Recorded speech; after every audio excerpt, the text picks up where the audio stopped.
From the floor of the CME Group, this is Danny Riley on this Tuesday, November 9th. We're kind of on a downer here, and it's not just the markets that we're talking about. One of the largest locals in the S&P pit passed away over the weekend. His name's Pat Savino. Pat's mainly known, as Mark Sabatnik said, one of the other big locals in the S&P pit, that he was a gentleman and he was a kind man.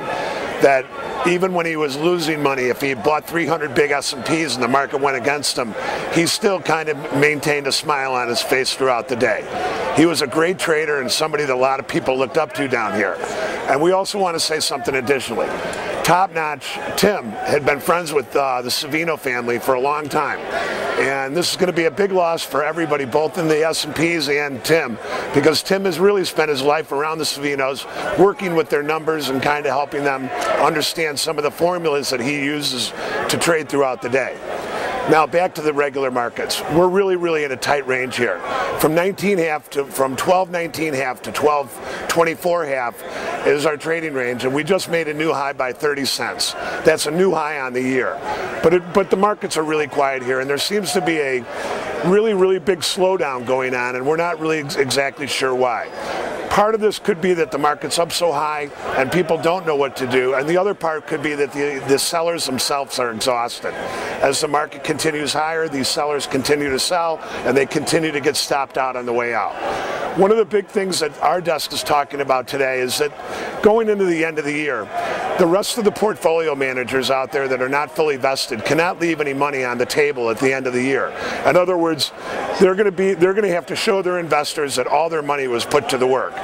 So, thus, going into the best 6-month period for stocks starting in November into April, there is a general feeling out there that the market could continue to press higher. Right now the volumes are very low, and we continue to expect that they will remain that way into the latter parts of the day.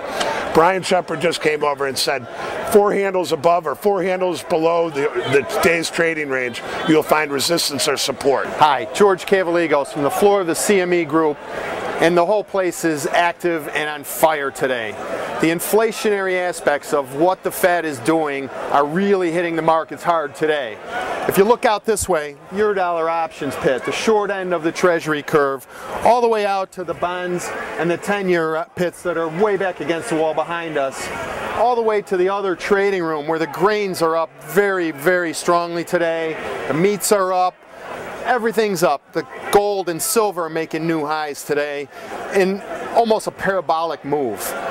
People are rushing to put their money into things that will maintain some type of value and trying to do it before these price gains get even more extreme. I'm sure all you people go and fill up your car.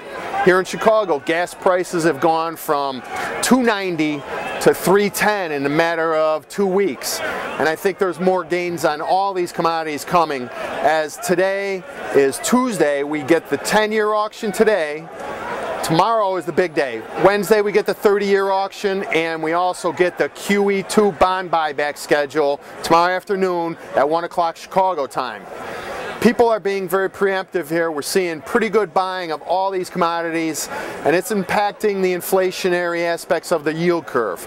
If you notice the way the floor is set up, we have the yield curve spreading out this way. The short end of the curve is not moving very much. The long end of the market, the bond market, is down and threatening some very important levels here.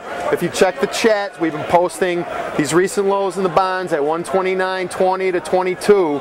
There's big support area right in there. We're flirting with the 130 handle right now. We're actually down only a little bit, but there's big support levels here, and the inflation aspects are scaring the bond market down here right now.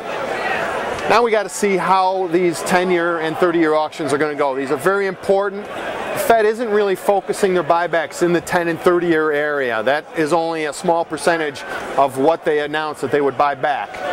The inflation aspects of their buying in their purchases on the short end of the curve are making the curve steepen even further, and it could get very interesting.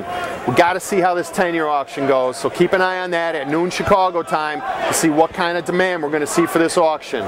Watching the bond market, that 129.20 to 129.22 support area is key. If the market starts trading below there, volume should pick up, we should see some stops, and a close below that area projects a big move lower for the bonds. We'll get back to you. Keep an eye on the chat for updates as these auctions come in later this morning.